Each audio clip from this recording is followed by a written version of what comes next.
வணக்கம், நான் உங்கள் அம்மா சமையல் மீனாட்சி. இன்றைக்கி சூப்பரான ஒரு சைட் டிஷ் தான் பண்ண போகிறோம்.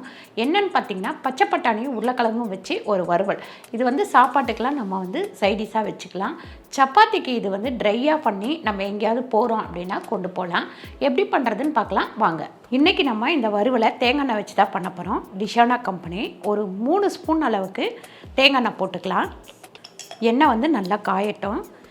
பாருங்கள், தேங்காய் எப்போவுமே தேங்காய் எண்ணெயில் சமைக்கும் போது நல்ல ஒரு வாசனை கிடைக்கும், டிஃப்ரெண்ட்டான ஒரு டேஸ்ட்டுமே கிடைக்கும் நமக்கு.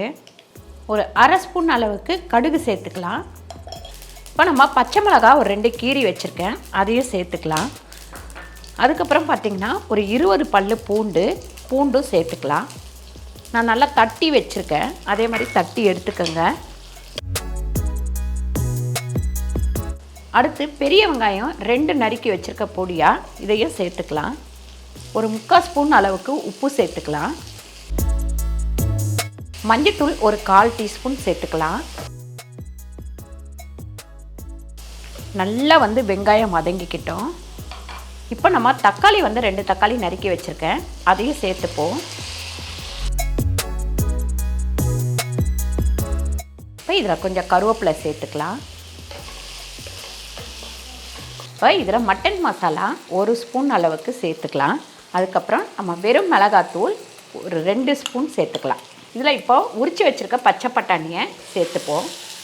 அதுக்கப்புறம் உருளைக்கிழங்கு வேக வச்சு கட் பண்ணி வச்சுருக்கேன், அதையும் சேர்த்துக்கலாம். இதில் இந்த 1 கப் அளவுக்கு தண்ணி விட்டுக்கலாம். ஏன்னா உருளைக்கிழங்கு வெந்துருச்சு, இந்த பச்சை பட்டாணி மட்டும்தான் வேகணும், நிறைய தண்ணி ஊற்ற வேண்டாம். ஏன்னா நல்லா ட்ரையாக இருந்தால் தான் இது நல்லாயிருக்கும்.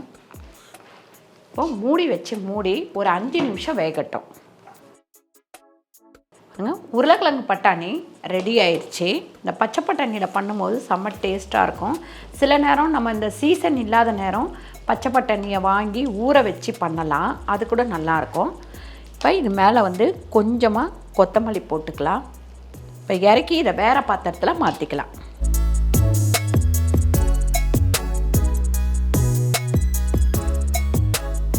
சூப்பரான உருளைக்கிழங்கு பச்சை பட்டாணி வறுவல் ரெடி ஆயிடுச்சு. கண்டிப்பாக நீங்கள் ட்ரை பண்ணி பாருங்கள். இந்த வீடியோ உங்களுக்கு பிடிச்சிருந்தா லைக் பண்ணுங்கள், ஷேர் பண்ணுங்கள், சப்ஸ்கிரைப் பண்ணுங்கள், ஃபேஸ்புக்கில் ஷேர் பண்ணுங்கள், மறக்காமல் கமெண்ட் பண்ணுங்கள்.